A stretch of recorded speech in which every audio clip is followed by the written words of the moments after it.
So welcome everyone to this session. You are, as you probably know, in the middle of the En route to COP26 event.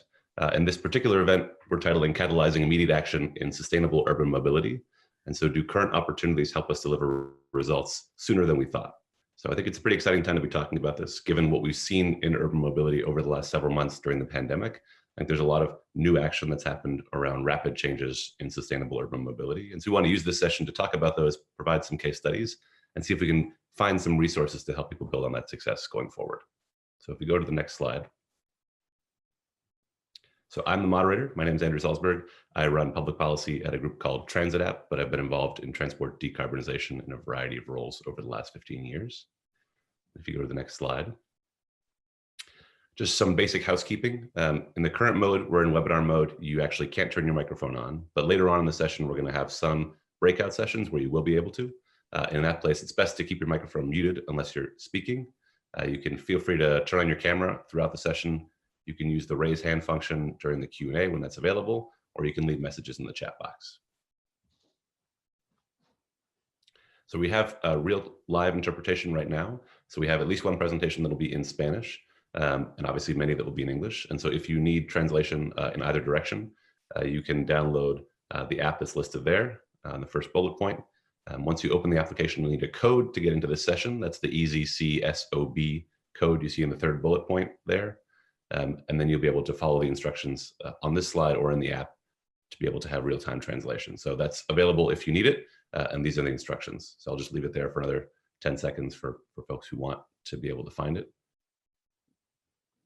And if we go to the next slide, those are also available in English if you're looking for translation on the Spanish side. So same idea, you can download the app, use the code, select the language you need, and you can both keep your audio speakers on your computer running in the native language that's being spoken, and you can hear the translation through headphones on your phone. Okay, so that's available if you need it, and we're excited to have that available for everybody who finds that easier to use. So, just to remind people where we are in the middle of this En route to COP26 event.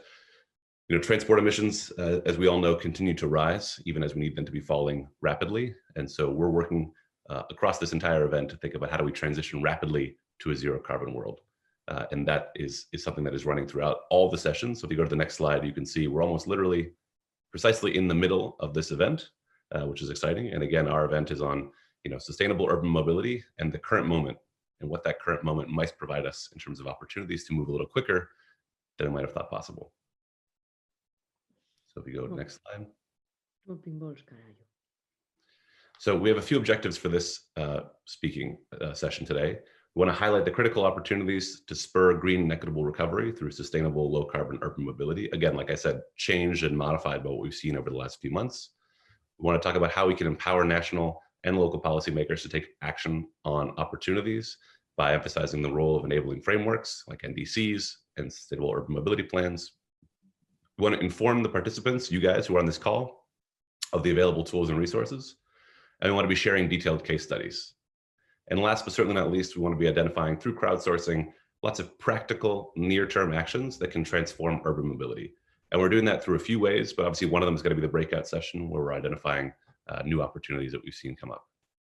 If you go to the last slide. So like I said, there are several pieces of this overall session. We're going to try and keep it punchy and short. We know 2.5 hours is a long time to be on a Zoom. There's lots of Zooms happening, but we're going to break it up into pieces that I think each one's going to be engaging in its own right. So starting with enabling frameworks as our first segment, and then going down into some global case studies on around transforming urban mobility. Segment 3, we're going to have a breakout room that's going to be into smaller groups, enabling us to kind of work collaboratively, and we'll explain that when we get to that time. And last but not least, we're going to have a closing panel to reflect on what we've learned over the last couple of hours. And throughout, I would invite you, as you see on the bottom of every slide, feel free to tweet with the hashtag En route to COP26, just to let other people know what's happening in this session and keep the awareness of the overall program going. Go to the next slide.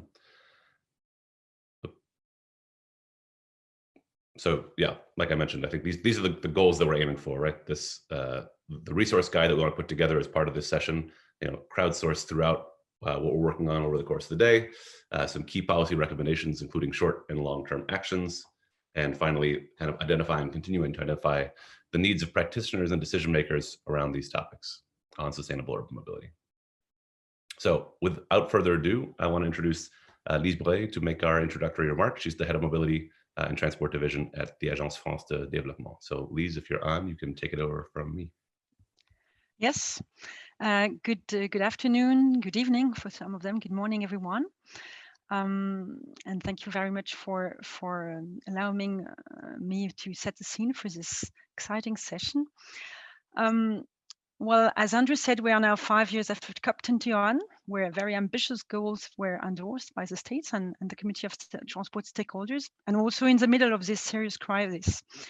So I understand that the question that we ask today is, and how can we now use the resources and networks and knowledge that we have to accelerate transition to zero carbon transport? So I would like to say two things. First, let me first emphasize why urban mobility is so important in this transition, because in this en route to COP26, I mean, urban mobility is amongst other topics of transport. It is important because, of course, transport emissions are rising, but because in particular, cities represent today 50% of all transport emission. And this is growing because urbanization is growing. And it is also important, and that is very important to me, because it is not only about GHG emissions, but about having livable cities with acceptable air quality, without hours of traffic congestion, with the possibility to go to your job, to the university or to the market safely and in an acceptable time. And it's quite important and interesting that for urban mobility, there is really a convergence of objective between these local objective for the inhabitants and the global objective of climate. First. Second, I would like to set the scenes regarding what are the different frameworks that we have for urban mobility planning. I think we have a consensus around three things. First, one analytical framework, which is avoid, shift, improve analytical framework. I don't know whether this is familiar to the audience or not, but in very short, it is the idea of combining long-term, short-term actions regarding in order to avoid motorized trip, long motorized trip, in order to shift to low carbon modes, whether this is mass transit or, for instance, non-motorized mode, in order to improve the energy efficiency of fuels and vehicles. And in order to do that, we need to work on the frameworks, the enabling frameworks, governance and finance. So this one analytical framework is important. We should have in mind, and there is consensus about it. I think there is also a consensus on the tool that we have, which are the SUMP, for Sustainable Urban Mobility Plans. These are plans that help sharing a vision of the city. Where are we now? Where do we want to be in 10 years? They help providing a diagnosis to identify the main flows. And that's very important because you may realize that work is dominant in most of the African cities. And this is not always clear when you are discussing with a mayor. So putting some figures showing that walking is dominant, showing that paratransit is also a very dominant mode is quite important in the diagnostic. These SEMs help also organizing the dialogue between stakeholders. And this is not always easy. Here we are amongst us, among practitioners of transport, and we are all convinced that we should drop the idea of car centers development for cities. But this is not the case when you discuss with a mayor of, I don't know, a city in Turkey, in Morocco, or anywhere, because the decision that must be taken sometimes are difficult because space is a limiting factor and car is still very much a social privilege. So I think that SUMP are something more than just planning, just studies. There are a participative process where you really put the ideas, the options, the scenarios around the table and see what do we do. And they help aligning on a holistic vision and the whole range of requested measures. And I insist on the fact that within this range measures, there are some investment, of course, but there's a lot of policy requirements on financing, on national regulation, on fuels, etc. So I'm very proud that AFD is a founding member of the Mobilize Your City partnership, which is supporting a number of cities and countries in developing and promoting SUMPs across the world. So an analytical framework, avoid, shift, improve, a tool, I think that is now quite robust with a strong methodology, which is SUMP. And the last point that I'd like to make is that this is still not sufficient in order to be effective in planning low carbon mobility. We need also to work at national level. This is an important message I'd like to convey, is that the cities, they operate within some frameworks that are legal frameworks, financial frameworks that are usually set at the national level. So this requires not only to have local planning, low carbon local planning, but also a number of supporting programs at national level. And the link between national and local is very crucial and key if we want to be effective. So just in few words, I think we have resources, methodologies, quite a lot of experiences now that has been shared, that shall be shared amongst us in order for us to find here what are the short-term, long-term, medium-term measures to tackle the objective of this zero emission transport. Thank you. Thank you, Lise. So I want to introduce Britta. Britta Gross is the Managing Director for Mobility at the Rocky Mountain Institute, and she's going to come on to introduce our first segment and our first panel. So Britta, if you're there, you want to take over from me? Thank you, Andrew. Thank you very much. Welcome, everybody. This is the first segment here of this session. In this session, we are going to identify the enabling frameworks, the tools, and the resources that are available today to catalyze action on sustainable urban mobility. It's a pleasure to be here with all of you. There is a lot of opportunity this year from COVID-19, as we all know, to re-envision our transportation systems. So we wanted to kick off this particular session by doing a speed round of some of the available tools and resources to help leverage these current opportunities to make progress on decarbonizing transportation. We are compiling all of these tools and resources into a resource manual that we will share with all participants. And in addition to those that you'll hear about today, we've also begun to collect a number of additional resources that won't be presented, but will be included in the resource manual. And the thing we want to do today is we'd like to do a little bit of crowdsourcing with all of you. If you know of additional resources and tools that are available that aren't mentioned today, and that these tools can help with any and all aspects of urban mobility planning, implementation, et cetera, then you're invited to please add these resources to the document, which you should find in a Google spreadsheet that should be shared in the chat room here shortly. We thank you in advance for all those contributions that you make to the document. It'll just make a more robust, versatile, and usable document for everybody around the globe. Joining me today are 4 global experts on urban mobility. First, we have Emily Hozek, who is responsible for knowledge analysis and policy advocacy at SLOCAT, which is the Partnership on Sustainable Low Carbon Transport and an international stakeholder group. We also have Philip Turner, the head of sustainable development at UITP, the International Association of Public Transport. We have Michael Engelskirchen, the coordinator of urban mobility for the GIZ and EUROCLIMA program, and Sasank Vamuri, also with GIZ, and the coordinator of the Mobilize Your City Partnership, which is an alliance of international partners dedicated to sustainable urban mobility. So let's get right to it and go through a few very short presentations of some of the tools and resources we can use to help drive local, national, and coordinated actions to help us realize low carbon and sustainable urban mobility.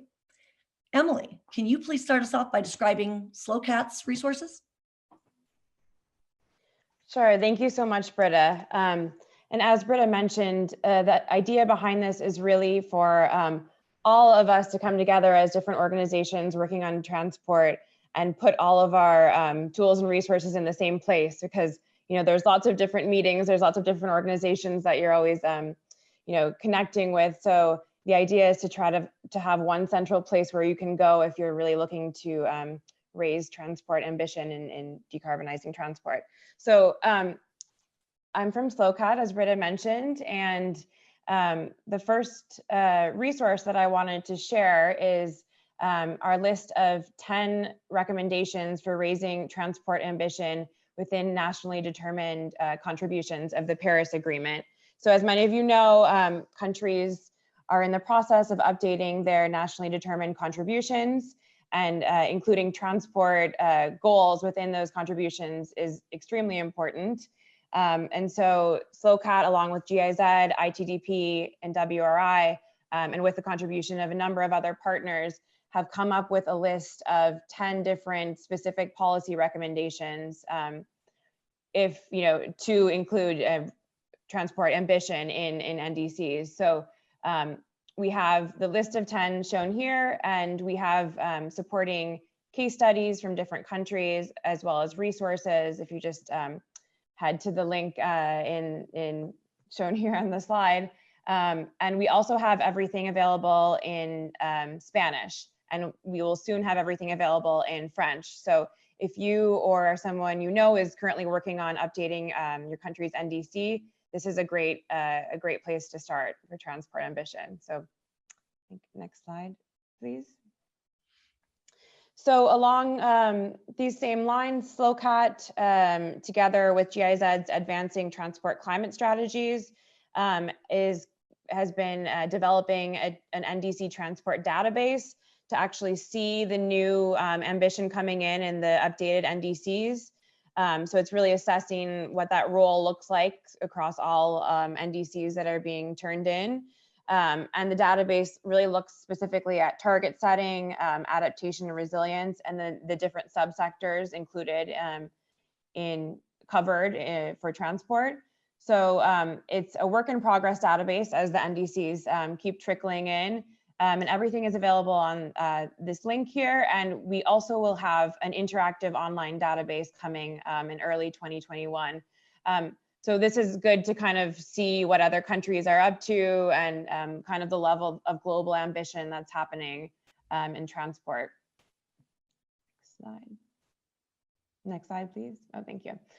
So a lot of our session, we're kind of talking about all these opportunities that have arisen from COVID-19. So I just wanted to alert everyone to this resource that SLOCAT has, where we've just compiled everything that we can find, articles, opinion pieces, webinars, et cetera, on COVID-19's impact on sustainable transport. So we have resources for all of these different subsectors. So and it's continuously updated, so it's just a good central location, and it links to lots of other databases because I know lots of other ones exist. So again, trying to centralize a bit, but it's a good place to go if you're looking at how to best leverage opportunities from COVID-19 to improve transport systems.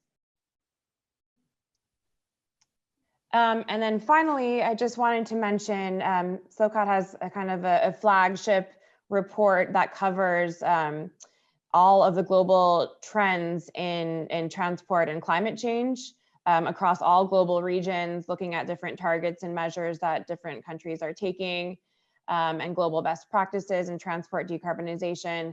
And we're working on finishing that up this year, and it will be out, the newest version will be out next year in March 2021. You can access the 2018 version on our site here, but it's a really good central place to go again to see everything related to the current status of transport and climate change and where we're at and where the gaps are that we need to raise ambition on. So that is it for SLOCAT's contributions. I think we will next be going to Philip from UITP. Philip Turner. Yep. Or is yours? Thank you. Hi, good morning, good afternoon, everyone. So I just wanted to provide just a very quick summary on some of the resources and tools available for transport city authorities that we've developed that can be used to help enhance the SUMP process. So here, this is based around the European model, which UITP supported the development of, which is really focused on 4 key areas. And I think some of the policy and knowledge briefs that we've developed highlight some policy recommendations and best practice case studies on how to support implementation around these 4 key areas. So the first real area is around the planning phase about how to do this. I think one of the key areas here is about the issue of governance, and specifically I think about managing the transition with new mobility providers. And so some of the recommendations and case studies we have here about how to develop joint business models with new players, but also some of the regulatory responses and how to go about that. The next real phase is around the strategy development, as has already been mentioned. So having that clear vision based on a backbone of a sustainable transport system, public transport, walking and cycling. But I think it's important, the need to consider not just transport issues, but the wider sustainability picture. So how to include considerations such as health and integrate that within this wider sort of context. Going round, there is the need to move from that planning phase to the practicalities of delivery. Obviously, here there are the challenges around finance. I think we're all fully aware of that. And what opportunities are there? So we've got recommendations about land value capture, for instance, but also best practices in terms of organizational restructuring about how to meet the different customer demands and how to go about doing that. And then finally, lastly, it's around the implementation and monitoring of that. And this really is a crucial last step about ensuring that vision is delivered. So here we have a focus on how to monitor customer satisfaction of strategies, looking at key indicators around the Sustainable Development Goal framework to ensure that practical delivery of management, but also ensuring how to ensure a safe public transport network, because I think that's obviously critical right now, and looking at really the policy recommendations and practical methods to ensure a safe system, because then that can encourage greater use. But that was just a very quick highlight from our side about what was available to support the resources and to support implementation. So thank you. Hey, thank you. If we could go perhaps to Michael from GIZ, Michael Engelskirchen. Yeah, thanks, Britta. I would like to briefly present two tools we are currently developing. One is the toolkits on low carbon transport. We understood from our experience in cooperation with the countries, with the cities, that access to knowledge and know-how tool is an important factor in changing transport.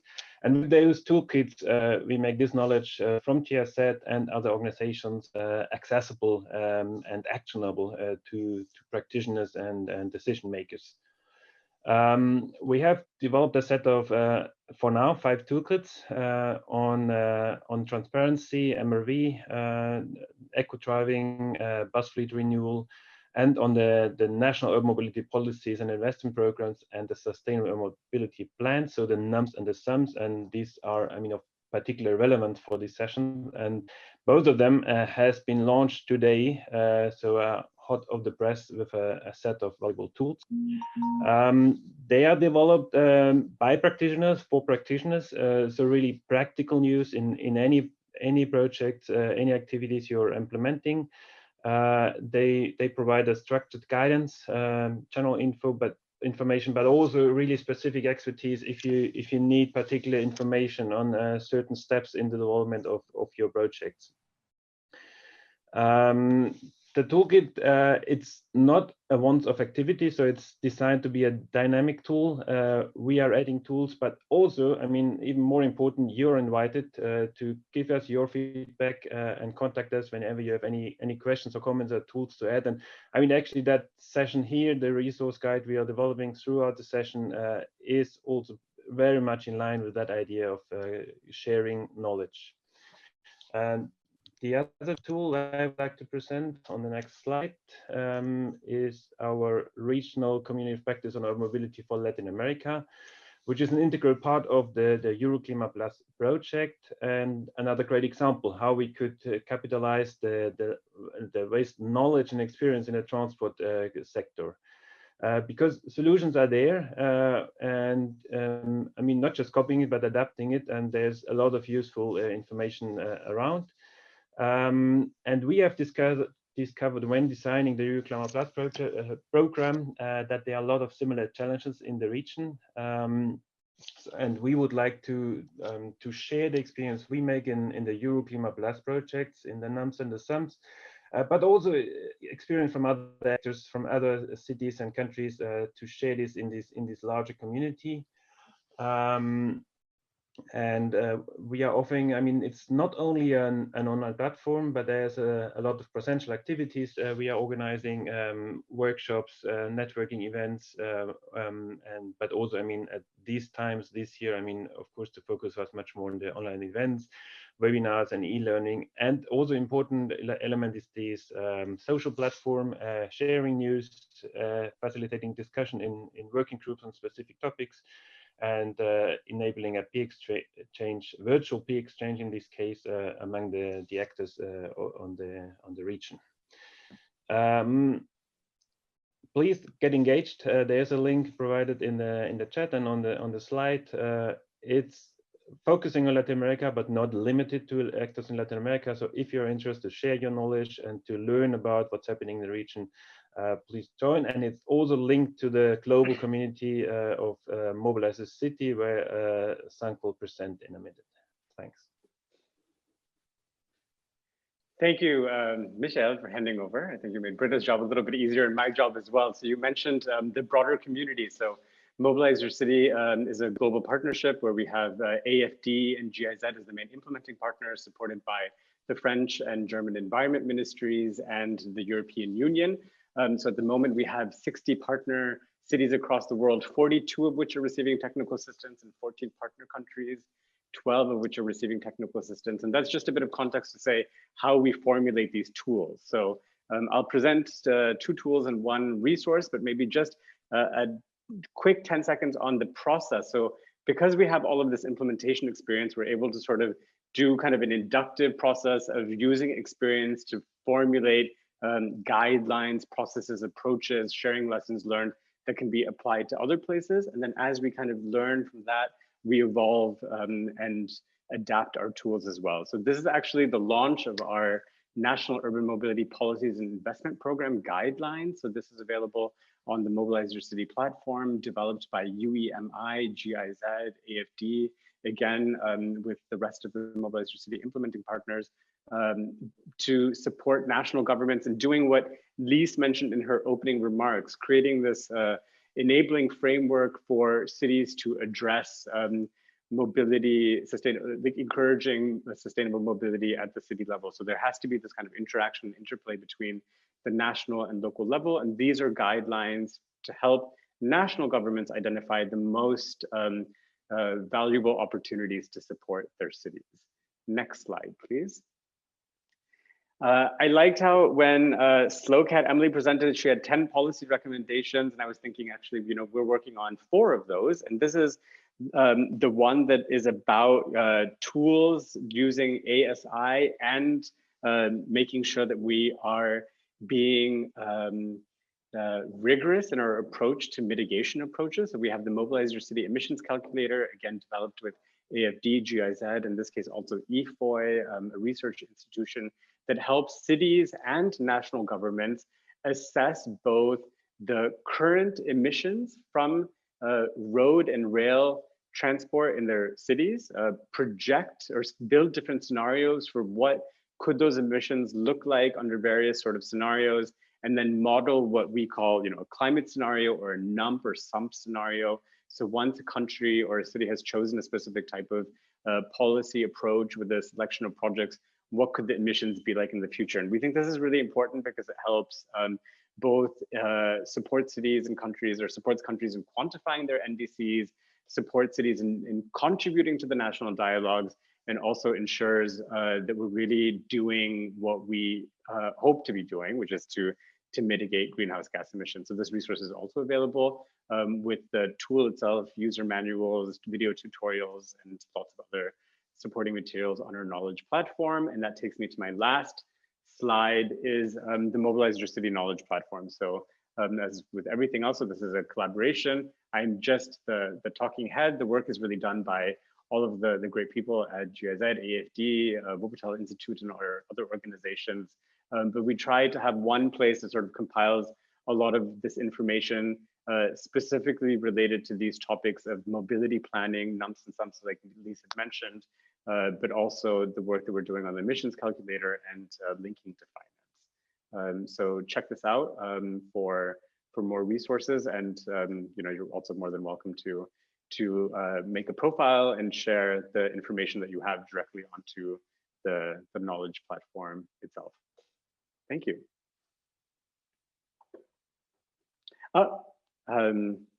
Britta, it's back to you, but I can also, can I introduce the next video? Would you please, Sasank? Yes, I'm so sorry, yeah. So all of this kind of maybe sounds like a little bit abstract. We flipped through like a bunch of slides. We've talked about mobility planning, SUMPs, NUMPs. I don't know if acronyms that are familiar for everybody, but we thought maybe we could show a very brief video of what it looks like when some of these tools are used in action. So we have a short couple-minute video from Santo Domingo, from the executive director of the National Transport Institute, who's presenting an AFD-supported sustainable urban mobility plan and how that's helped their city. So maybe the video can play. Thank you.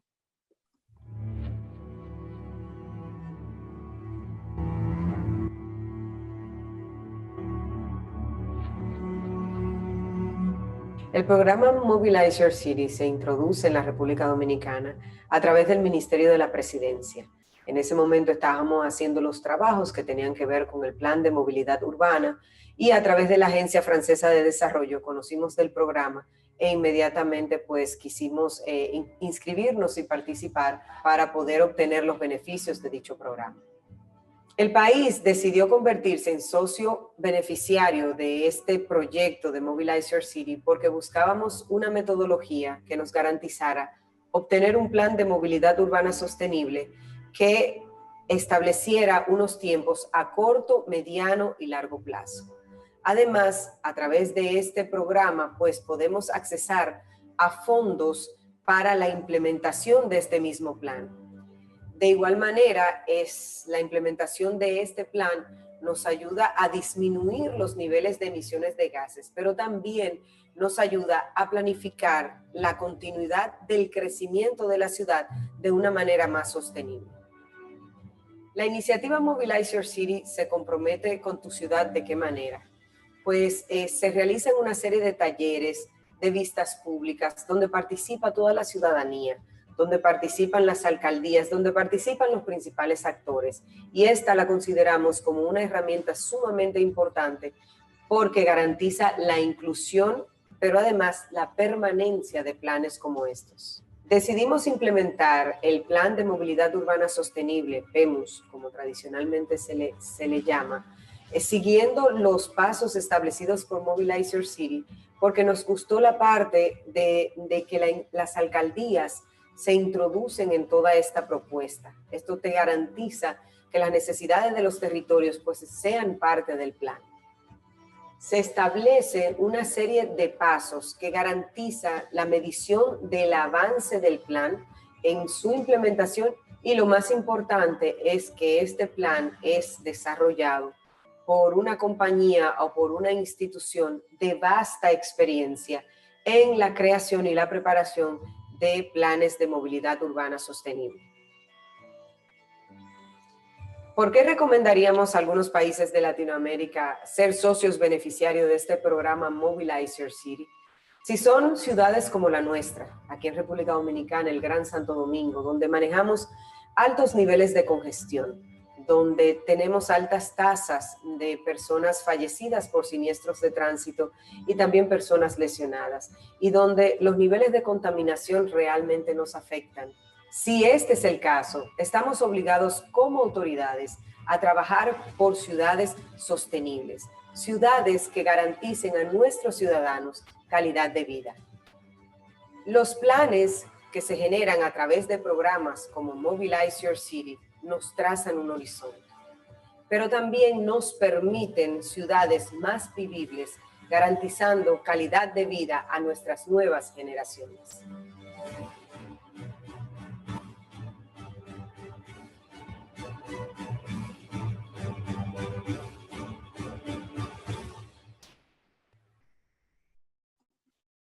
Hey, thank you everybody for watching that video. Hope you caught the subtitles on that in English if you needed that.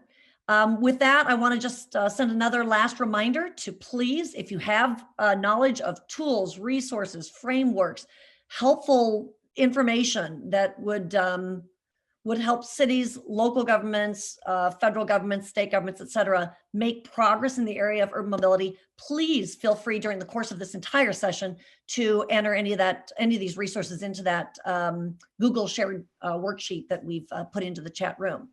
And so with that, I think I want to hand it back to Andrew to move us to the next session. Hi, I think we're gonna actually have Mark introduce himself in the next session. Is Mark on?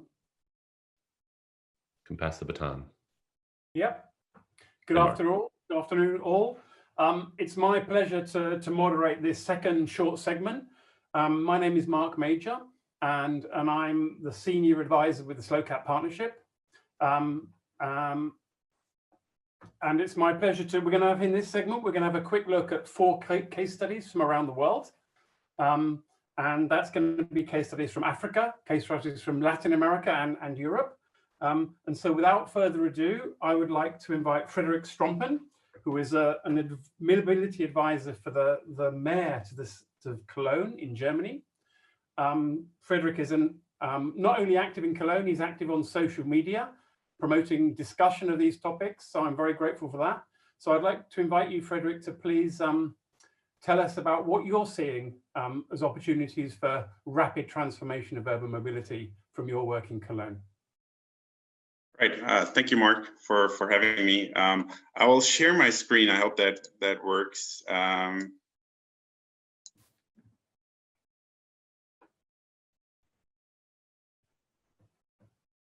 you guys already able to see it?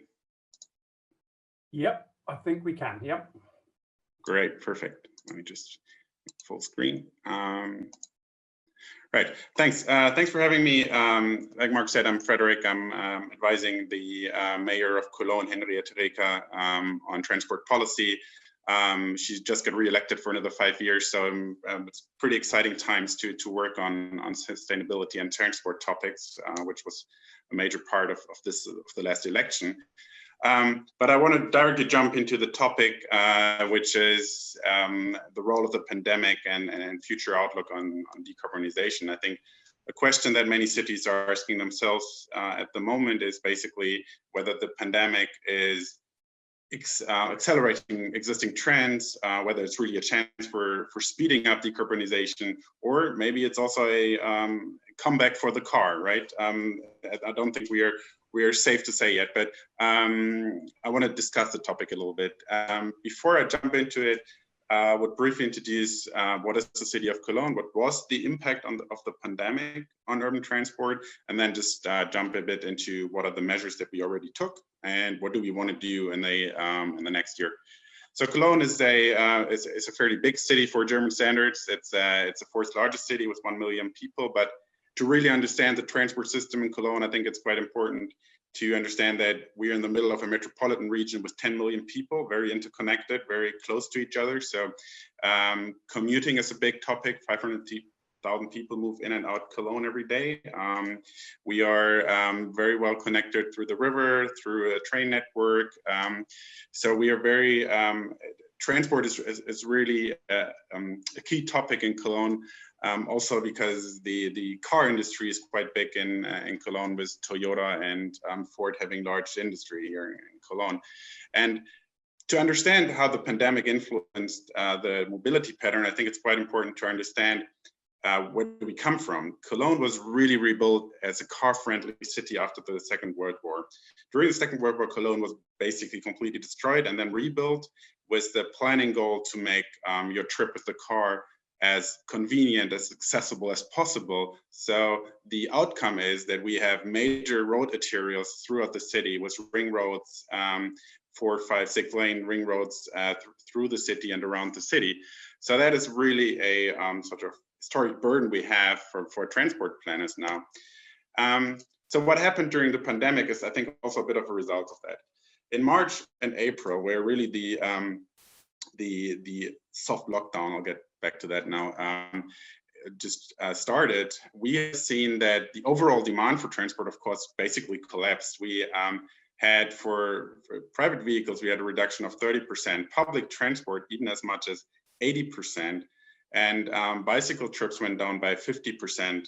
Again, March, April, looking at here. And this of course is quite a dramatic reduction of trips, which is especially problematic for public transport. We'll come to that now. But I think it's also important to understand we didn't really have a hard lockdown in Germany. It was mostly you know, putting some restrictions on social interactions and leisure activities.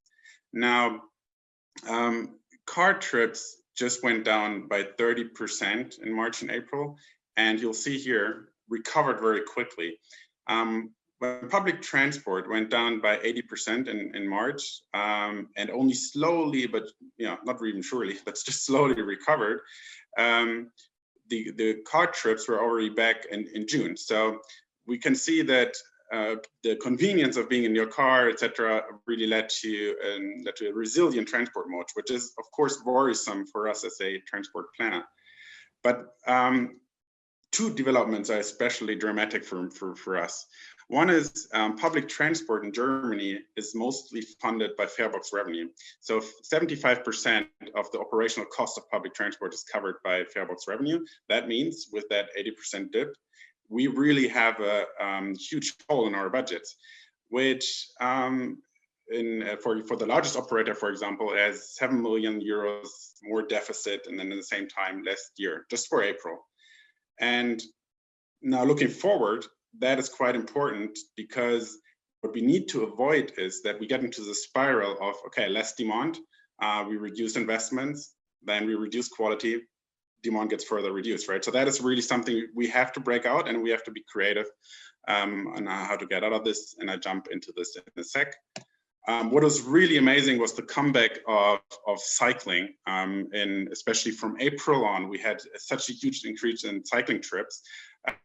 These are the automated cycling trip measure stations. I'm sure there's a more elegant way to say this, but so we compared the trips made from January to November 2019 to 2020, and we have got a 40% increased average trips made along these routes. Of course, this is not an increase in modal split, just on these routes, but still it gives you a picture on how important and how resilient cycling was over the course of the pandemic. And we did a couple of things to support this. So we didn't go as far, for example, as the city of Berlin, for example, to put up completely new bike lanes. What we did is we increased resources and increased priority of existing plans. So when you look, for example, at this example, on the left side is an intersection. Well, it's the same intersection on those pictures, but on the left side, you can see the heritage of a car-friendly city. The planning of intersection was done in such a way that the goal was to make cars turn as fast as possible. So you had these right turns. And we've got more than 500 in the city of these. So what we did is we developed this year, we developed a toolbox to implement fast measures to improve safety for cycling at these intersections. And one tool in this toolbox is just putting up bars, like here, just lock down the road for cars so that only cyclists can turn, which has led to a huge increase in cycling using that intersection. So that is I think quite an important but easy to implement measure that we did. Another quite important measure is that we are in the process of transforming the major road arterials in the city to cycling friendly infrastructure. Here you can see a 3-lane road, the ring road in the city. It's around 12 kilometers, I think. And we transformed this into, we took away 2 lanes and gave it to cyclists and a mixed use for cycling, parking, loading, etc. So this again, it was not a completely new measure, but we sped up the implementation this year to account for the increase of cyclists. What we also did is we took away quite a number of parking spots. For example, just in the inner city center, we took away more than 150 parking spots, and yeah, we put up some trees. We put up some bike parking just to give more space to pedestrians and cyclists. And we have seen that by communicating these goals, by saying, well, we want to give more space for pedestrians because, you know, it's just the right thing to do at the moment, to not to be close to each other, which might come more natural to Germans. But to communicate this publicly was led to a high acceptance of these measures, despite the fact that we reduced quite a number of parking lots. Now, I hope you can see that. Right, so coming to my last slide, I just wanted to highlight that, or coming back to the first question, is whether we really are in a catalyzation of decarbonization. I wouldn't say yes at this stage. I know that it's not very satisfactory, but I think if we want this to happen, we have quite a job to do. And here are the things that I think we should prioritize. And number one, I think we will have to look at a new funding framework for public transport to make it more resilient and to get out of that quality degradation spiral. So we teamed up with other cities to look into new funding sources beyond fare box revenue. So that is quite a big task, but I think this pandemic has shown us more than ever that we need to have a more solid funding of public transport. And then, of course, cycling will be a priority for the next coming years to ensure that we sustain the trend of cycling. I mean, the increase that we have this year is really fantastic and something we couldn't really foresee. And so it's really now our job to make sure that we keep the people on the bikes. Another, I think, quite obvious strategy is to improve multimodality, to convince people to get back out of their car now. And we need to show that there are resilient and reliable options. And for that reason, we developed a mobility hub standard, and we will roll it out citywide next year. And my last point here is that even at the beginning of the pandemic, we could already see that last mile logistics, and as a result of e-commerce growth, has really been present in the cities. So that will be a major task for us to account for the increase of e-commerce growth, because one thesis that we put up is that we won't go back to where we were before the pandemic in terms of amount of last mile delivery. I think that's quite safe to say. So we will next year implement a couple of city logistics hubs where we consolidate supply chains and then allow for last mile delivery with zero emission vehicles. Now, the pandemic, as bad as it really is, came at an interesting time strategically for us, because we just started with a sustainable urban mobility plan in Cologne. Actually, we just jump into the work next year with all consultants being hired and everything.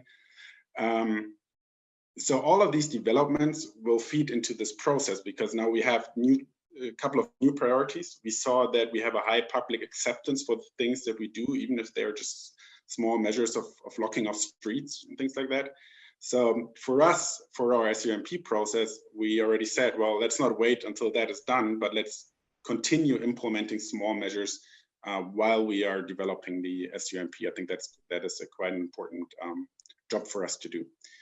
Yeah, that was in a nutshell what happened the last couple of months in Cologne, and what we were planning to do to really make this pandemic also an opportunity for sustainability.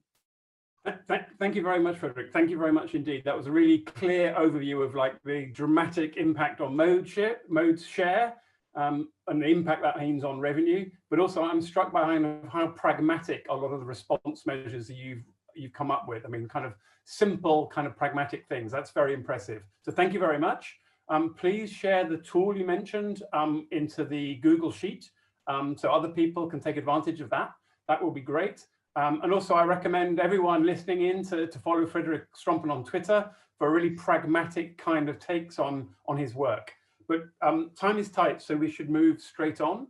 We're now going to turn to Latin America, and I'd like to introduce Lorena Saavedra, who works with the German Development Corporation, GIZ, on national and local projects in Ecuador. Lorena, can you share with us what opportunities you see from your work for transforming urban mobility? Great, thank you, Mark. Well, I'm gonna share with you the case of the community of practice on urban sustainable mobility that was created in the country this year, and that has been really active for tackling together the upcoming challenges of low carbon mobility. So in that sense, just as background information, really short, try to explain where were we in the transition towards sustainable urban mobility before the pandemic. So since this was a difficult transition, but it was something that was already being discussed throughout the world. Some cities, the three biggest cities of the country, had already given baby steps, but were isolated efforts, particular initiatives here and there, pilot projects, but nothing really integrated as part of cross topics in urban mobility plans. And definitely they were not acting as triggers to real transition towards urban mobility whatsoever. So they were not trying to make this a stepping stone they can build on later on. So they were trying to prove it here and there. And in the most recent efforts were a couple of projects that we as EUROCLIMA have been supporting. One of them is the national policy on urban mobility that is under development, and also the Sustainable Urban Mobility Plan in Ambato, which is an intermediate and was trying to be a demonstration action for other cities to replicate, and also to show how they can coordinate between the national level and the local level. And just a few memberships that some cities of the country have been signing to the Mobilize Your City Alliance as a first step towards urban sustainable mobility. But there was a huge blind spot there that was governance and multi-scale coordination, because that's something that no one talked about as something that needed to change. But whenever you had a workshop or something before the pandemic, it was already chaotic as it is in the transport situation we are, even before trying to transition to something else. So that's something I want to mention, because that's where we see most changed after the pandemic. So just briefly, the timeline, community of practice and how it has worked. It started in January. Before the pandemic, we supported the idea that since we had some 5 members of Mobilize Your City already, that we could create a short network where they could exchange experience. So we had a first encounter. Not only the 5 members came, but also other municipalities that wanted to collaborate, and they started discussing initial ideas on how to collaborate and identifying topics where there would be a match between someone that had experience and someone that had the need to work on that topic. So it was a really productive encounter, and it was really promising. But then the pandemic hit, and that was something like a good idea, but something really ethereal at that moment, became really important. And it was crucial to have this space so they regather and they start rethinking the community of practice, not in the long term of how do we want to shape the community of practice in the long term now in the pandemic, but they kind of put in standby the identified topics they had discussed in January, and they came together and say, now we have really crucial, common, urgent challenges we need to face and we need help.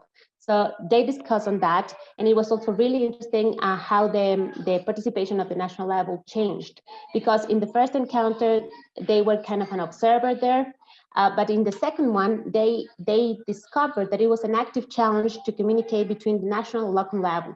And the national level realized that they have a really protective space where they could actually coordinate with municipalities how was going to be the response to COVID. Because in Ecuador, the de-escalating of the lockdown was decentralized to the subnational level. So the National Ministry of Transport actually had to coordinate a lot of things with municipalities into how to organize that and how to ensure, for instance, food supply chains and so on and so forth. So it was really, really interesting to see this shift. And then, of course, in May, we have the growth of that community of practice and the possibility to have discussions. We created like discussions with experts on 4 prioritized topics that they identified key issues they needed to face in the moment. And so where they can ask, what do I do about this, or where have I seen exactly this problem at this moment? How do we tackle it? So we create that, and now we're in a phase where they are enhancing that collaboration. The last encounter was like to to start sharing experiences of how everyone is doing, already implementing the solutions they have been discussing in the past few months. So it's really interesting because they have been really active. It's difficult to try to portray really what has been going on unless you have been part of that process. It's not really easy to evidence how effective it has been, but the key findings that I want to try to share with you is the fact that it became a wider network. It's not only the municipalities, it's not only the Mobilize Your City members, but now since given the context, national government has participated, international cooperation agencies, development banks, and associations. So now it's a great space for coordination, and everyone kind of understood that we were in such an emergency situation that we needed, we cannot waste any cent, and that we cannot duplicate actions. So that we had to be really strategic and act together. And also, of course, the fact, and this is something just trying to answer the topic question for the session, it's interesting how whenever you have need, that triggers immediate executions and enable political will without foreseeing whether you really agree with other scale of government or with other sibling city or so on and so forth. And then this national local level dialogue was probably the biggest takeaway, because beforehand, one of the governance issues that we had identified is that all the municipalities said that the national level did not know the local context, and that there were no active channels of participation to collaborate on those.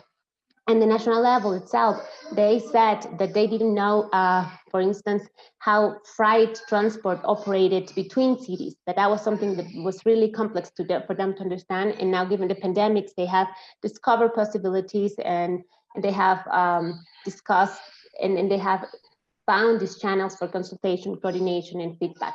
And of course, and also just like the previous presentation, the other thing that has changed is also the key issues. Beforehand, it was all about like, how do we improve public transport, because that was the way to go in order to shift towards urban sustainable mobility. But in this pandemic, non-motorized transport, cycling, walking had become a really main issue, because the citizens have shown more interest in those transport modes that the authorities had foreseen. So there was always the discussions whether the private car would be always in the center of the planning of the urban mobility in the cities. But now they see that cycling is an opportunity, that people are willing to do it. Most of the cities in Ecuador had de facto cycling paths implemented, and they are trying to move forward to make them permanent, and they are trying to find new opportunities in light e-mobility solutions, and of course, new business models and new financing possibilities for enhancing public transport, but totally under a new light, and as a complementary solution to non-motorized transport. So those are the key findings of this community of practice. They have to think now how they are going to be moving forward and what their role is going to be in enhancing the transition in the upcoming years. But I think it has been a really collaborative experience, and it's really interesting case to see how multi-scale coordination can take place and can be the stepping stone to actually trigger a transition to a low carbon transport. Thank you very much, Lorena. That's great for taking us through what you've been doing, what's been happening in Ecuador, and for packaging so nicely the key findings for us. I take really clearly that you see this in lots of countries. You have some urban examples, some pilot projects, interesting things happening in different places, but how do you take that to nationwide scale so it's happening everywhere? So that's one important message. Also, this idea that the political opportunity changes with the circumstances, and this year opened up some political opportunities to do some new things rapidly that we also saw in the Cologne case. So thank you very much. We're now going to move on to Africa, and I'd like to introduce Charlene Gaussi. She's with the African Mobility Observatory in the Ivory Coast. Charlene, welcome, and can you tell us about what opportunities you see right now? Oh, thank you very much. Thank you for having me. Thanks, SLOCAT, also for bringing this international panel. Yeah, I would say that for many actors in the African continent, COVID-19 has been an opportunity as they realize how vulnerable their way of operating is to economic shocks or crises like we've experienced. And they had to adapt rapidly to social distancing, mobile money, also contactless solution, mobility avoidance as well. So just for you to know, Côte d'Ivoire is one of the most dynamic countries in West Africa, but all areas of economy, politics, administration are mainly centered in the capital city, Abidjan, which is one of the problems today and since a couple of years, especially when we talk about mobility. And the ones who better seize these opportunities are startups and the private sector, who develop teleworking pretty rapidly, contactless solutions, click and collect, other logistics services to respect the sanitary measures. So to stop the spread of the virus, the state and the public institutions were quite efficient and acted rapidly with the help of the private sector, notably, but social and economic governance and management of the crisis was not a success, and especially as far as the informal sector is concerned, which is part of, which is the core of the transport system in Côte d'Ivoire, the informal sector, which represents at least 83% of the transport offer. And it was left behind and barely managed to cope with the situation. The bus and local taxi fleets were insufficient to meet the demand of mobility, and no resources were allocated to face the urgent need of mobility for people who had actually to work, to move around the city, and especially when the reduction of the seats in the vehicles were reduced. So I would say that even though the crisis has passed in Ivory Coast, the offer has not been really adapted to the current situation and the future crisis that may come. Since the commitments for now to decarbonize transport have been made for 2021, 2025 and beyond, with the arrival of notably 2,000 clean buses by the actual transport company here, with the metro project also, which is expected to be there in 2025, the BRT as well, the bus rapid transit. So very interesting projects going on in Côte d'Ivoire, but which unfortunately have been delayed by the crisis and the presidential election that occurred last month. So because the pandemic has emphasized the vulnerability of the system, and also the need for a common and inclusive strategy towards sustainable mobility, the Ministry of Transport announced a few days ago that the budget of the ministry would be raised by 21% in 2020 to absorb the negative impacts of the COVID-19, especially in investing 78% of this budget in key projects like I said, the light rail, but also the rehabilitation and modernization of 5 airports in the country, also the professionalization also of the sector, because as I said, it's mainly informal. And also focus on mobility and intelligent traffic management in Abidjan, and road safety, of course. So the Ministry of the Environment as well as also take actions in this, and announced some some projects as well by 2020 towards decarbonation of transport. And among this project, the roadmap for sustainable mobility is also a project that is supposed to raise the NDCs of Côte d'Ivoire. So with Climate Change, the association Climate Change, PPMC as well, the Ivorian Ministry of Transport, supported by Michelin Foundation, we've started to work on a roadmap for sustainable mobility in Côte d'Ivoire that will guide decision makers to build stronger policies and also more inclusive policies, but also to facilitate financing projects towards sustainable mobility. So all of these projects demonstrate the extent of the work that needs to be done here, and to be continued to meet the commitments made to the people, to the nation, and to the world as well in terms of climate change. So I think that non-state actors and the private sector have a big role in achieving these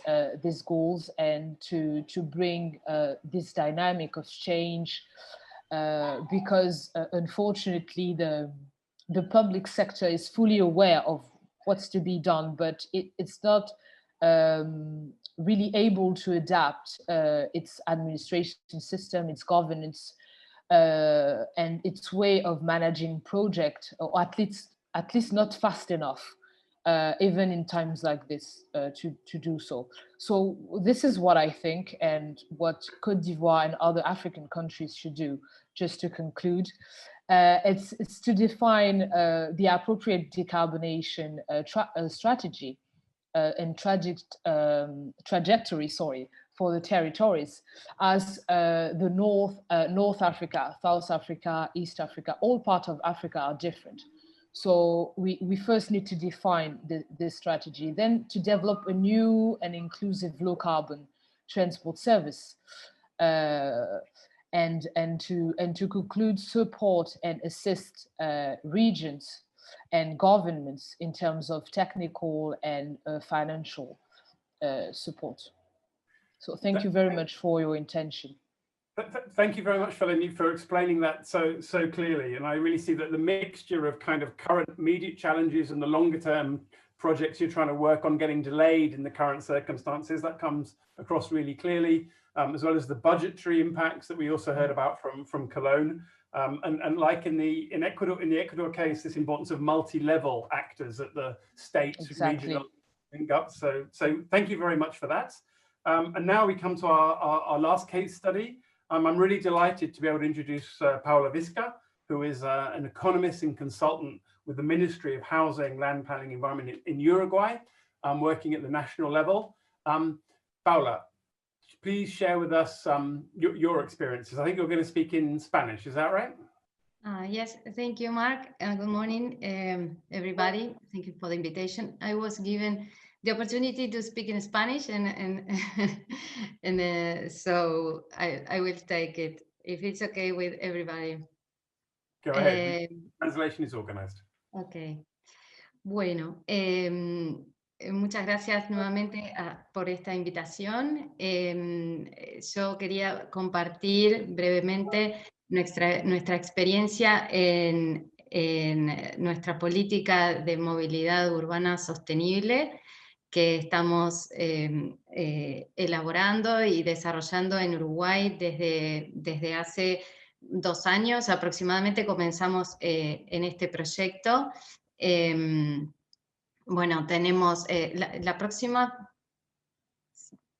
Gracias. Esta es una foto, o sea, sobre todo me pidieron compartir el proceso participativo y de articulación que tiene este proceso en Uruguay, que se caracteriza justamente por una fuerte coordinación interinstitucional. Aquí muestro una foto del evento participativo que tuvimos hace 2 meses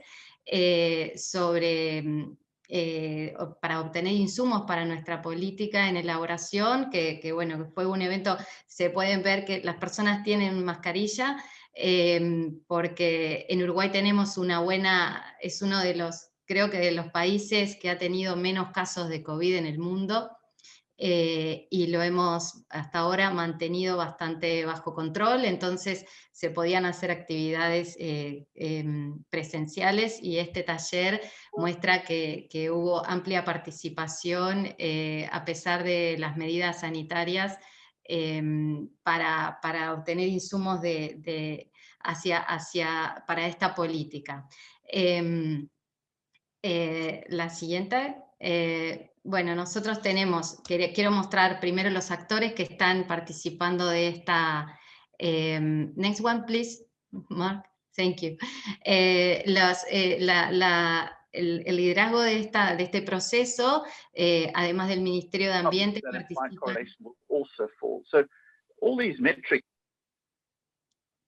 Hola. Bueno, sigo.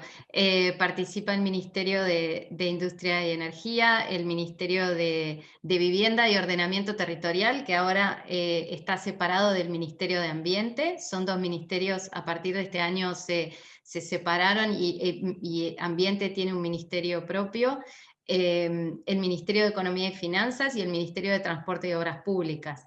Además, este proyecto, como decía, tiene el apoyo de EUROCLIMA a través de GIZ, y otro actor importantísimo que no está en esta slide, pero que es fundamental, son los gobiernos locales. Los gobiernos locales tienen un papel muy importante para, como decíamos, implementar las acciones que surjan de esta política. Antes de entrar en detalle en esta transparencia, en Uruguay los gobiernos locales tienen autonomía para la movilidad urbana, entonces es necesario involucrarlos desde el principio, y nosotros hemos hecho un gran esfuerzo en este proyecto y en este proceso para tener un diálogo con los gobiernos locales. Entonces trabajamos como a dos niveles: a un nivel nacional con los ministerios que mencioné anteriormente, y a un nivel, digamos, de diálogo con los gobiernos departamentales, para que ellos puedan también ir apropiándose de este proceso para luego poder generar sus propios planes locales. Entonces, bueno, el marco que tenemos please Mark, not yet, thank you. El marco que tenemos en términos ambientales que nos guía para este proceso es tanto la Política Nacional de Cambio Climático, que da un marco estratégico nacional con una visión a 2050, la primera NDC, que fue presentada en 2017, actualizada con respecto a la INDC. Tenemos un plan nacional ambiental, estamos elaborando la estrategia de largo plazo, también está alineado con los reportes de ODS, que es un proceso que el país ha venido llevando adelante, y es una estrategia de desarrollo nacional que también se ha estado elaborando. Desde el punto de vista energético tenemos instrumentos como la política energética, la ley de uso eficiente de la energía, una ley de agrocombustibles y una ley de eficiencia energética. Luego también desde el punto de vista territorial tenemos instrumentos de ordenamiento territorial, como son las leyes y directrices de ordenamiento territorial, y también avances en una estrategia de ciudades sostenibles. También aspectos de seguridad en el tránsito. Todo esto, digamos, da el marco para que podamos avanzar, digamos, fuertemente en este proceso, y que dé ciertas garantías de que está alineado a otras políticas nacionales y no es un proceso aislado. Next one, please. Paula, tenemos que ir un poco más rápido, por favor. Sí. Ok. Algunas de las actividades que se hicieron respecto a movilidad en el país, y esto es importante desde el punto de vista de la coordinación. Tenemos un grupo interinstitucional en eficiencia energética en transporte que funciona desde el año 2014, donde los ministerios que mencioné, gobiernos departamentales, la empresa eléctrica y la empresa de combustibles en el país participan, y eso ha dado también un marco institucional muy fuerte para que esto avance. Además de la política, bueno, tenemos proyectos de cooperación que apoyan, generación de datos, la empresa eléctrica y pilotos. La empresa eléctrica ha colaborado también y participa muy activamente con la infraestructura, y el sector privado también se ha involucrado para facilitar la movilidad eléctrica en particular. Y luego tenemos temas regulatorios como impuestos, subsidio a los ómnibus eléctricos y otros instrumentos. Next one. Este es el proceso que muestra, esta imagen está en español porque era una imagen, lo que venimos haciendo desde hace 2 años. No me voy a detener en esto, es nuestro proceso del NUMP, ya que tengo muy poco tiempo. La idea es que nuestra política tenga el año que viene. Luego de estas instancias participativas, que algunas mencioné, hemos tenido después de septiembre otros talleres participativos en donde hemos avanzado en los contenidos de la política para luego tener un documento, digamos, socializado y participativo, que sea aceptado también por la ciudadanía, porque acá hay un componente de cambio cultural muy importante. Y en Uruguay, digamos, estas cuestiones se tratan de hacer de forma participativa y coordinada con instituciones, como les decía. Y bueno, tenemos el proceso de tener inputs y luego un documento y validarlo el año que viene. Next one. También tenemos otros elementos en el proyecto, además de apoyo al proceso de la política de movilidad urbana sostenible. Tenemos guías técnicas para la planificación de la movilidad urbana sostenible, que está en elaboración. También para una guía para la electromovilidad, que puedan implementar las ciudades. También inputs para mecanismos financieros que puedan financiar estas medidas, y bueno, y también digamos un componente de fortalecimiento de capacidades que es transversal a todos estos componentes, tanto en educación de niños, de jóvenes, en la universidad, gobiernos y ciudadanía, y a nivel de gobierno tanto nacional como subnacional también, o sea, que las capacidades abarquen a todos los ámbitos. Perdona, realmente no tenemos mucho más tiempo. ¿Puedes pasar a tus conclusiones, por favor? Sí, ya estoy terminando. Next one. Perdona. Sí, el proceso participativo cuenta con sector privado, sector público, academia y sociedad civil. Todas estas personas participan de este proceso que les venía contando. I think I have 2 more. Las dimensiones de la política son ambiental, social, económica y también habilitante. Estas son las dimensiones que queremos abordar en la política, que sea una política integral de movilidad urbana sostenible. Y finalmente, the last one, de las instancias participativas hemos tenido inputs para la visión a 2050 de la política, objetivos de mediano y largo plazo, y medidas de movilidad urbana sostenible. El ámbito de acción obviamente son las ciudades, la movilidad de personas y carga, y bueno, como decía siempre, en coordinación el nivel nacional y subnacional. Bueno, creo que terminó ahí. Muchas gracias. Wonderful. Sorry to rush you, Paula. That was super interesting. In many of these sessions, I'm struck by how local the circumstances are and how local the solutions are. But so many things that you said there about your work in Uruguay are kind of universal. This need for a process for the stakeholder engagement. This is something that takes time. This challenge of policy and institutional coordination. Yeah, so really useful messages that are valid everywhere. So thank you very much for that. I'd like to thank all of those 4 case study participants for sharing.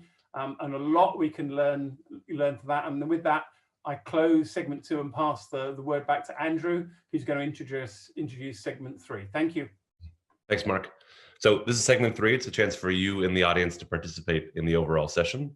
So we are going to try something bold and go into breakout groups. So if we look in the chat, we should be placing a link that will be coming soon that you have to click on to get into a separate Zoom that will allow us to be in breakout sessions.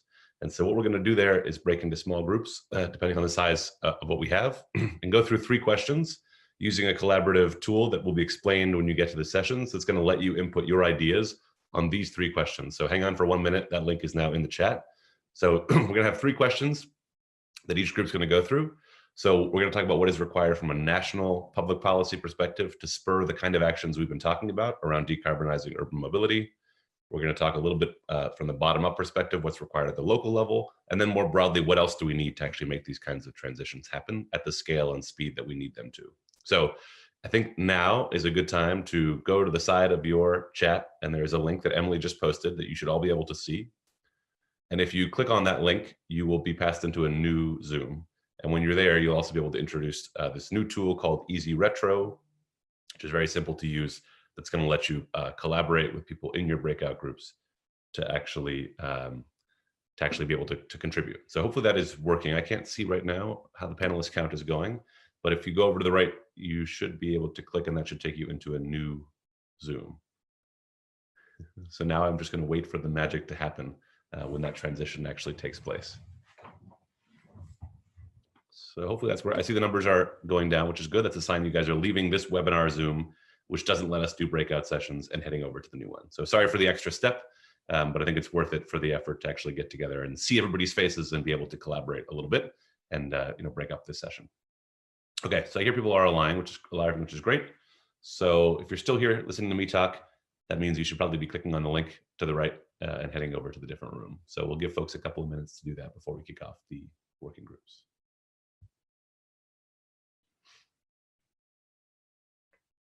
And if you'd like, you can get started early.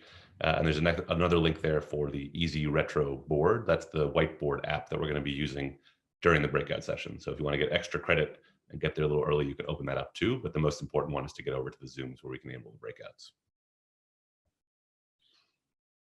Okay, people are gradually coming back in. Welcome back into the plenary session.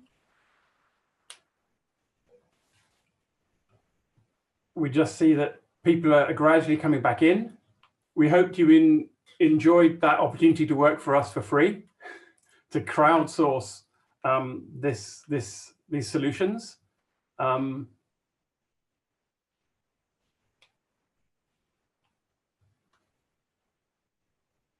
Okay.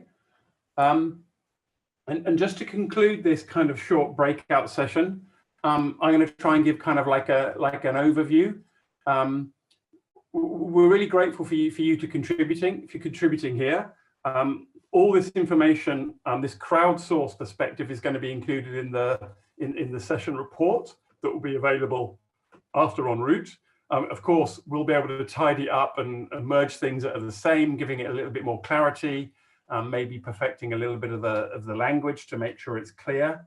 But what we saw is, I saw 2 things. I saw 2 horizontal kind of thoughts. One is I saw a number of things that are generally true over time, that are established things about the need for awareness or space for sustainable modes or prioritization or financing. So things that are generally true. I saw another category which were really specific to this year and things that we've seen working this year, like these temporary measures and the need to make the ones that are working permanent, to make those temporary COVID response measures permanent. In the national public policy, I thought this idea of a national citizens charter was a great idea, a national citizens charter for urban mobility. That got quite a few votes. Something that came up in the 3 columns was this need for coordination and discussion. So discussion forums with stakeholders, coordination, but also this formal coordination of national and local levels, like we heard about in the Ivory Coast case in the earlier session. in the local one, we have this question about, this question of vision and awareness, which I thought is kind of, they're very linked. You need a vision, and you need people to be aware of low carbon solutions and their importance and the benefits. So that came through very strongly. Maybe not surprisingly, in the other category, what's missing, we had this question of financial instruments, frameworks that are clear and attract public and private finance.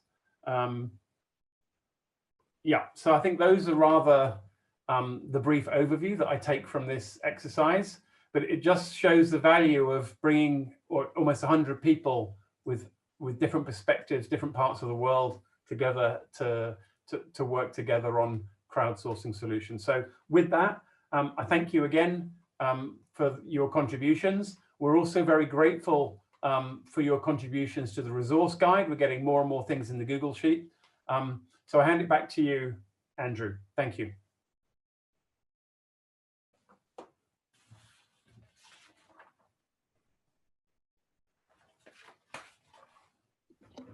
Hey, Mark, thanks for wrapping up. Sounds like it was a great session in the breakout groups. So we have our closing panel that is coming up. So it's just my interlude to take the baton from Mark and then pass it back to him, I think, ultimately, if you're moderating that final session. So this is our last session of the day. So we're glad to have you back from the breakout sessions and looking forward to what's happening. So Mark, I think it's back to you to handle this last group of esteemed panelists. So I will. Okay, thanks very much. I'm very happy to do so. So now we have the chance for a little bit more of an interactive discussion. And it's a real pleasure for me to moderate this panel. If you guys can put on your videos, please, that's great. At first, I'd like to invite Sheila Gabukayan Napalang from the Department of Transportation in the Philippines. She's the Assistant Secretary for Planning and Project Development. And I would invite her to, based on the case studies you've been listening to, I'm sure you're observing that crowdsourcing exercise, but also particularly based on what you're seeing at home. What do you really want to underline as the main opportunities to accelerate action on urban transformation? Oh, thank you, Mark. Good evening from the Philippines. It's already 10. Yeah, it's 11 p.m. in the Philippines right now. But thank you for inviting me to this forum. Let me just give a background of the Philippine Urban Mobility Program that the Philippines has. Now, the department has worked with Transfer and Mobilize Your City on the Philippine Urban Mobility since 2017. This was approved in December of 2019. I'd like to just say that our vision for the PUMP is the Towards People First Cities, empowered by efficient, dignified, and sustainable mobility. If you've been to the Philippines, you would know that our public transport system leaves a lot to be desired, but we're really trying to move forward on that one. So I'm just going to say that tragic that this pandemic may have been, it has actually provided opportunities for the Philippines to accelerate some of the things that it wants to do. Like, for instance, one of the targets for our Philippine Urban Mobility Program is to increase modal share of public transportation. Now, we all know that one barrier in the Philippines is the reliability of public transportation. But the pandemic, because we reduced the load factor and therefore the drivers and operators do not get as much fare revenues. So the government stepped in through a law called the Bayanihan 2, which offers what we call a performance-based subsidy. So something that the Philippines has been wanting to do through the law, through this particular funding, we are now implementing service contracting. For those of you who are familiar with this, service contracting is actually a means of, providing payment to operators based on a vehicle kilometer, performance. Therefore, this shifts the the passenger-based, which is very, very dangerous in the in the Philippines, because if your drivers get paid by based on a passenger basis, what that happens is that they exhibit really dangerous maneuvers. They move from inner lanes to outer lanes in a jiffy just so that they can pick up passengers. But more than that, the service contracting is seen to also increase reliability of transport system. So I think, this one has been an opportunity for the Philippines. Another one is, one of the barriers is, of course, the long travel time because of the long waiting time. Also, the pandemic has facilitated the implementation of EDSA busway.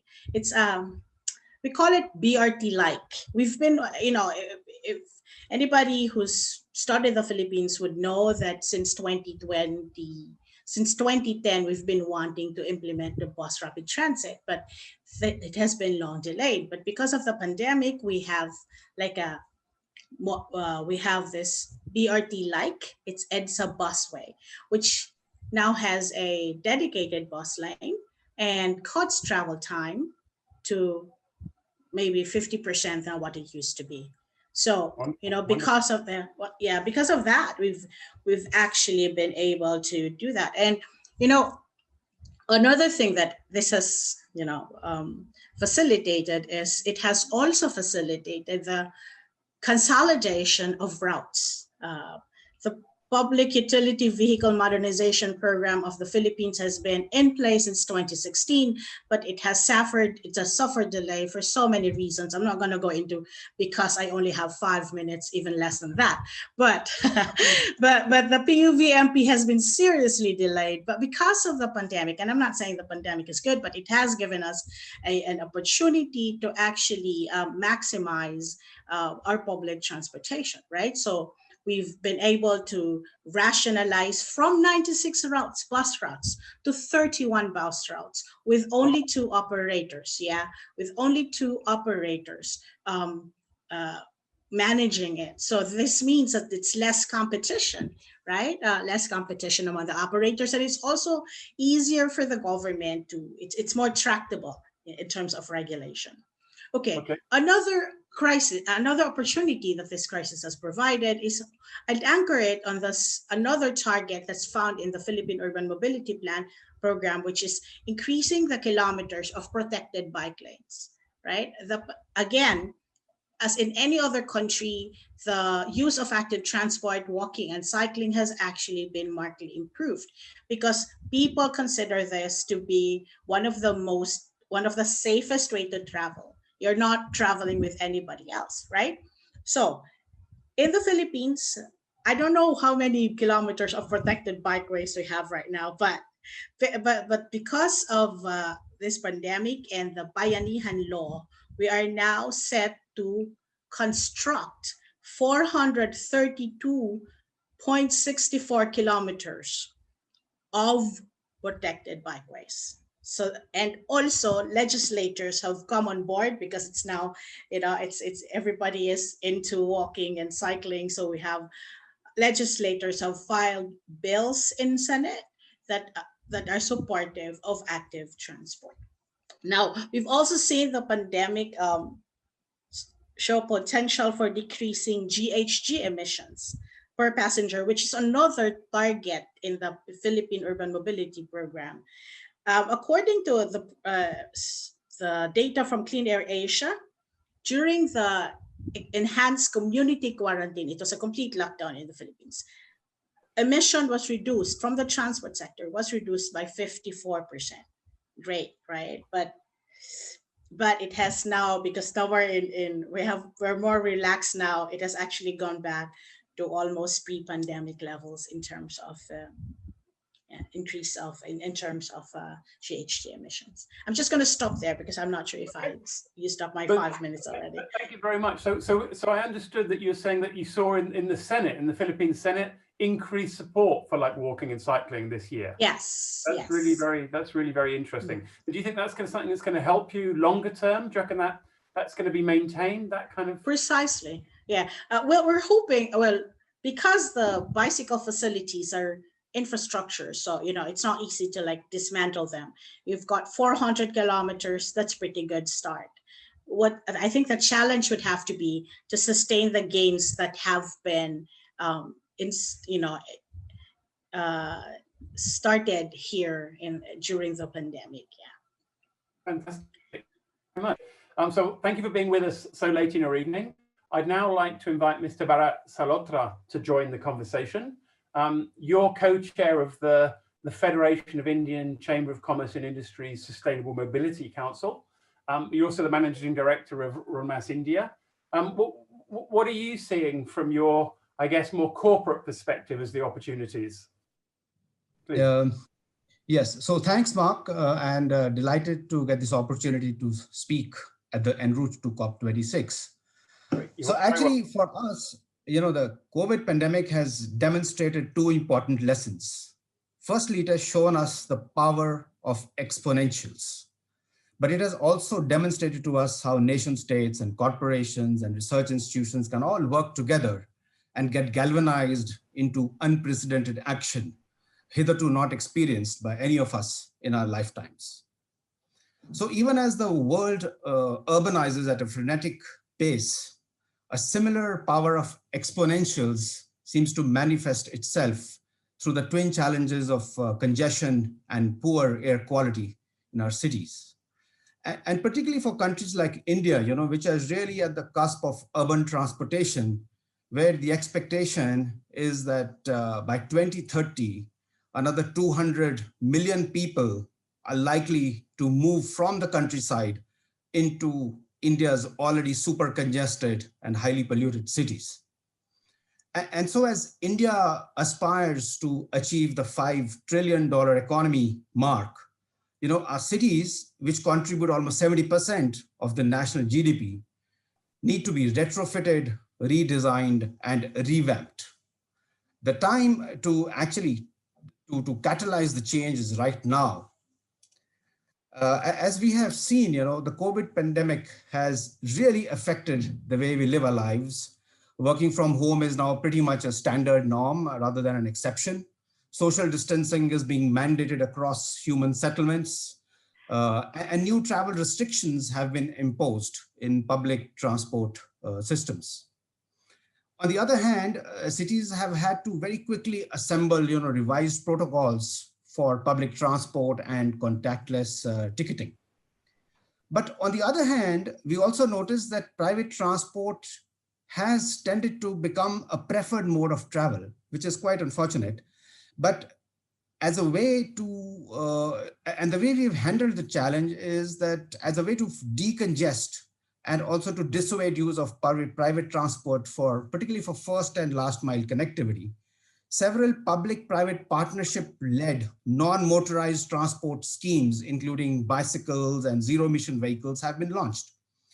And the current crisis in public transport actually has offered a very fertile ground for several new startups to offer green energy-based seamless mobility and also interoperability solutions, particularly in the B2B segment. And several of these rely on developing new, the state-of-the-art intelligent transport systems that qualitatively enhance the customer's offerings. Going forward, I think these initiatives also underscore the need for a fundamental rethink. Urban mobility needs a paradigm shift from building infrastructure to move vehicles to building infrastructure to move people. And that's one of the comments which I made in the earlier breakout session.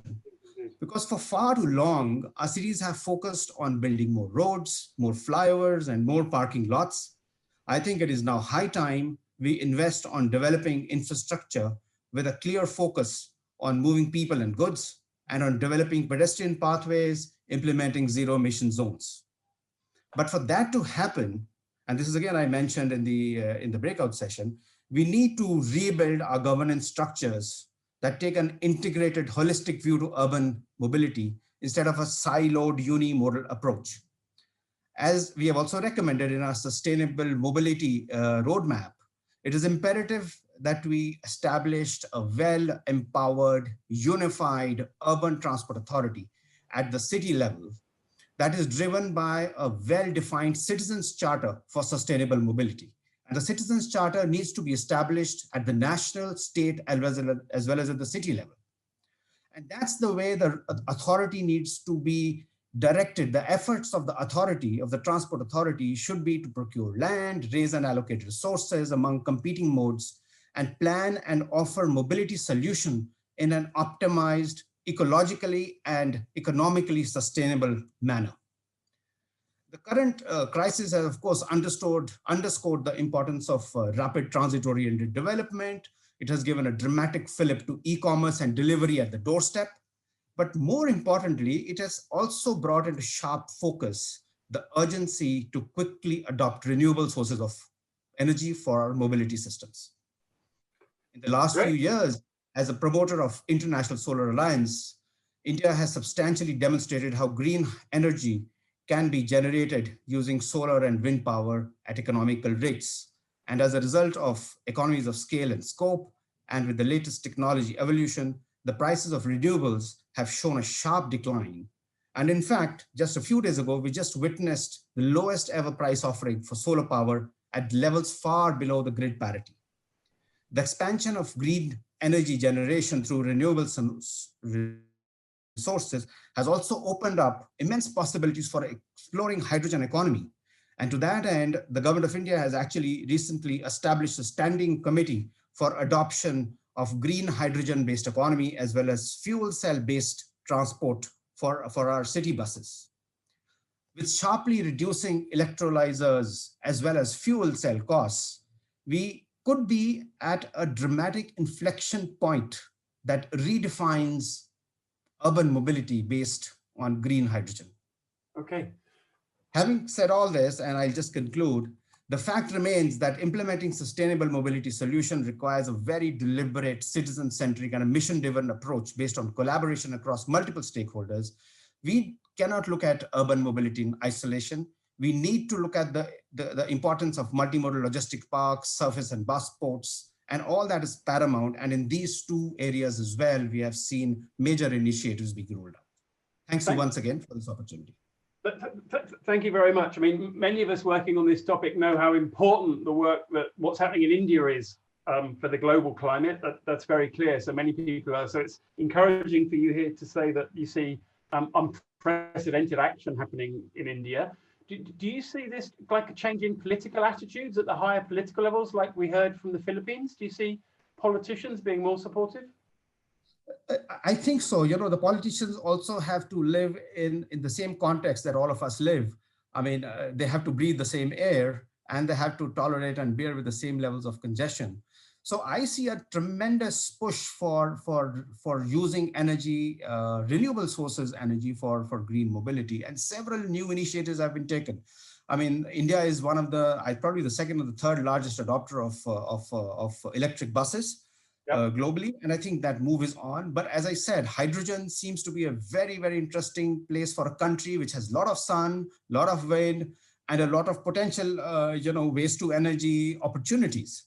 And so that opens up immense possibilities. And really, that is all the politics put aside. I think everyone wants this to happen.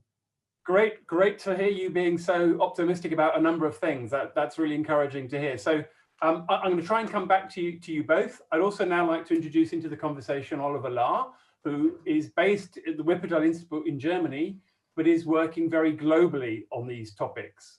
So Oliver, can you kind of respond a little bit to what you've been hearing today and how this connects with what you've seen in your work?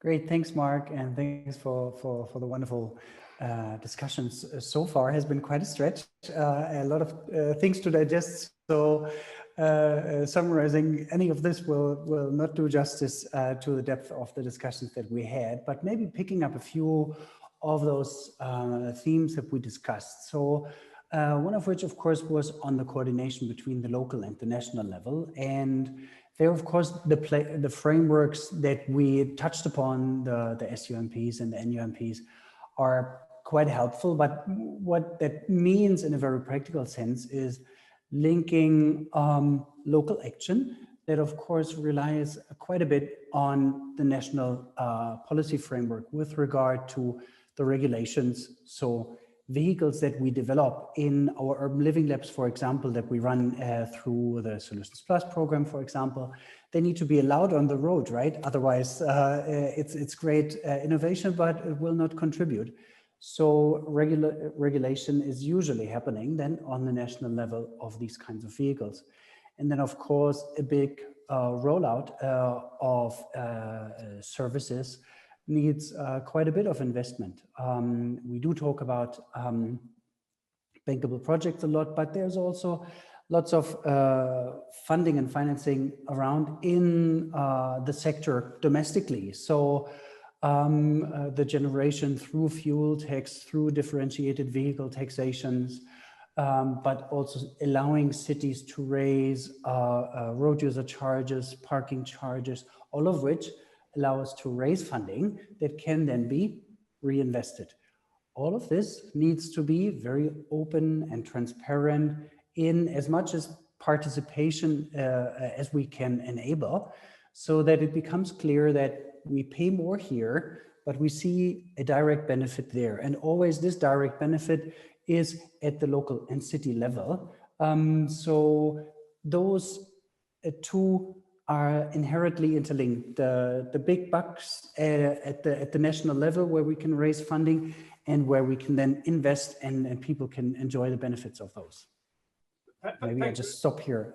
Yeah, and we've heard some positive messages from the two from India and Philippines, also from Cologne and to a certain extent Ecuador. Overall, do you think this current COVID situation is going to help us accelerate some of these transitions you're talking about? Accelerate? What do you think? Exactly. I mean, one wonderful example from my home country, for example, a conservative-led federal government that decided against a measure that it has taken during the financial crisis 10 years ago, giving perks to people buying cars, conventionally fueled cars. That's what they did back then. They decided against it and only gave perks to, or incentives for electric vehicles. We are not quite there yet at the level of, well, actually, we should also differentiate there, and an electric SUV, for example, is not a good car. An electric scooter, for example, would be a good vehicle. So we are not quite there at that level yet, but you see change happening. What happens, what to a certain extent is also enabled through us not being able to travel anywhere in our daily project work, is this co-development that we're doing between industry players and startups and local authorities on a very practical and pragmatic project level. This happens actually very nicely now with us being in virtual rooms and sharing those ideas. There will be a long stretch for sure, and there are windows of opportunities that easily evaporate very quickly, but there's some glimmer of hope, I would say. Okay, very good. Also, some optimism from you then. So there's a number of questions coming in the chat. There's a question for Sheila about opposition that you might have faced with the consolidation of the bus routes in the Philippines. So I'll come back to you on that in a minute. There's also a question about how indeed we see different lobbies fighting for their vision of the future. Is that electric SUVs? Is that hydrogen vehicles? Is that electric bikes? How do institutions, very good question, how do institutions keep a balance in their approach when you have such strong lobbies pushing for certain solutions?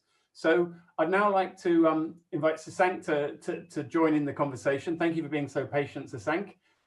So you already had the chance to speak at the beginning of this session. What have you been thinking while you've been listening to these discussions? It's been great. I was also thinking a little bit specifically on the question about are the opportunities leading to increased pace, right? So the kind of just to kind of think implicitly the opportunities that were mentioned by everybody here. Obviously, the coronavirus situation, as much as it is a global pandemic, it's offering us an opportunity. We're seeing the awareness of the role of transport in climate change mitigation. So Transport Day was one day, now we're having 3 days. If it wasn't for coronavirus, we probably would still be talking about Fridays for Future and civil society. I mean, Bharat mentions as well, like citizens, companies are also saying that we have to take action on climate change. I mean, this is an opportunity. The financing infrastructure is reorienting itself. I mean, the EIB is an example we had earlier this month, they're aligning lending with climate orientation. So this is also an opportunity. The coordination that Oliver mentioned is an opportunity that's helping us pick up the pace a little bit. Electric vehicles, clearly, and as Bharat mentioned, also the cost of producing renewable energies to charge those electric vehicles. I mean, so that's clearly an opportunity. So just to say, like, what I was thinking is just, I mean, that was sort of one thing that struck me is this kind of whole range of different opportunities. So, I mean, maybe it was framed in the context of coronavirus, but I think it's a bit maybe broader than that. But it also made me realize, I mean, so Mobilize Your City is now 5 years old. We were launched at COP21. In the 5 years, not everything has been accelerating action. There's certainly like some things that are slowing down action, you know? And some of these same things that are opportunities have had some challenging effects. And maybe I can just highlight like a couple of those issues. So for one is really like the data. I mean, so it's difficult to get the right data to do rigorous planning. And when we have the data, we're seeing maybe there were some issues that we didn't consider quite as effectively before. So it was mentioned in the session earlier on today, the role of paratransit service providers in a lot of African countries, a lot of Asian countries, for example. If we want to do mitigation, we need to bring them into the loop. So in one of our cities, there are 70 formal buses, but 700, so 10-fold informal buses, right? And so if you want to decarbonize the transport system where 80% of the people are relying on these bus transportation system, then we need financial access. We need a whole different system to get those buses. So that's, I think, one kind of area that I think has been challenging, and coronavirus is making the data collection really challenging to enable making the right policy decisions. No, I mean, I think people are doing the best that they can, but of course it's hard to do the data collection to do that. And the second is financing. I mean, as much as we're kind of seeing an increase in financing, a reorientation of financing, there's also competition for funds. I mean, where does recovery funds go? And then the second element is also the financial viability of public transport projects. I mean, just to mention that as much as, you know, at least international banks and some of the other private banks want to align with the Paris Agreement, there's certainly a competition for funds. And at the moment when, you know, even cities like Cologne and New York are running billions of dollars in deficit in the public transportation, it's a little bit harder to make it work even in places like the Philippines. So lots of good opportunities, but a couple of things that are definitely slowing us down. Okay, thank you very much, Sasank. So I'd like to come back to you each in turn, so you have the chance to kind of react to what other people have said. And I'd like to come back to you first, Sheila. Particularly, can you just answer this question from the chat? I mean, did you get a lot of opposition to this consolidation of the bus routes and the operators? And that's probably need 2 hours to answer that question. No, but strangely, everybody is in a different state of mind because of the pandemic. And so everybody wants to help out. So strangely enough, that's why I said this pandemic has actually provided an opportunity. Something that has been difficult to do for the longest time suddenly became not very easy, but facilitated because everybody knew how difficult the situation is. It was not as hard as we thought it would be. Wow, that's great. That's great to hear. It's not easy. It's not easy, but but not as hard. Again, because we had reduced load factor for our public transportation. We cut it down to 50%. So that would mean that your revenues would also go down by 50%. And so therefore, everybody just wanted to make sure that we're still able to run public transport when we open after the lockdown. So I think that's what facilitated it, because everybody just wanted to help because it was such a difficult situation. Wonderful. That's a great. So thank you very much. Bharat, what do you think about this question about different lobbies fighting strongly for their solution? It's it's electric SUVs, it's hydrogen trains. How do you think public policy needs to keep a balanced perspective? So Mark, you know, India is such a huge country. The size of the pie is so huge. We rarely have a situation where CNG is fighting against, you know, electric is fighting against hydrogen, because we have the capacity and the capability to actually absorb all of that simultaneously. So, you know, different levels of technology, different types of vehicles, all that is happening. Some great things that have happened is like the scrappage policy has just been released a little while ago. There is a strong push towards intermodality, multimodal, new logistics parks is being set up, as I mentioned. So we don't have that challenge that several other countries have. And just for you all to know, I mean, the average, India has just 1.6 to 1.8 buses per 1,000 people. So in just the state where I am, in the state of Delhi, I could potentially have another 10,000, 15,000 buses and still feel short of buses. And one of the reasons why we have so much of private transport is because we don't have adequate public transport. I mean, there's just a lot of focus. So we don't have the challenge on the lobby space. That's a great message to hear, and not all of us have the chance to work in somewhere of such incredible scale, a scale which is sometimes hard to grasp for us that live in much smaller countries. So thank you for that. Oliver, invite and welcome all of you to India. Thank you. Yeah. Oliver, what would you, final remarks, final comment from you, and then Sasank, please. Great, thanks. Well, then let me pick up the lobby question slightly from a different, but also, you know, eventually positive perspective. So, I mean, the key thing here in this sector is that the key players are producing something that is a product, a car, right? And this is quite different from the electricity sector, where they only produce electricity, and they can change from one way of producing it to another and still make a business out of it. From the mobility side, this is quite a different story. It's harder to see Volkswagen or Ford producing mobility and not a number of cars. So there are inherent elements in this industry that make this quite a challenging kettle of fish. But it is starting to change, right? Some of the industry players are changing their perspective, and they do understand that we are looking into mobility as a service, not just mobility as cars. So it is changing, but we're at the start of this transition, and it will still take some active dialogue with those players. But we need to engage with them. They are not our enemies; they are our friends in a long journey. Thank you very much. I mean, from the outside, this industrial policy, political dynamic in Germany is very interesting because, of course, Germany has such a strong car manufacturing sector in certain regions.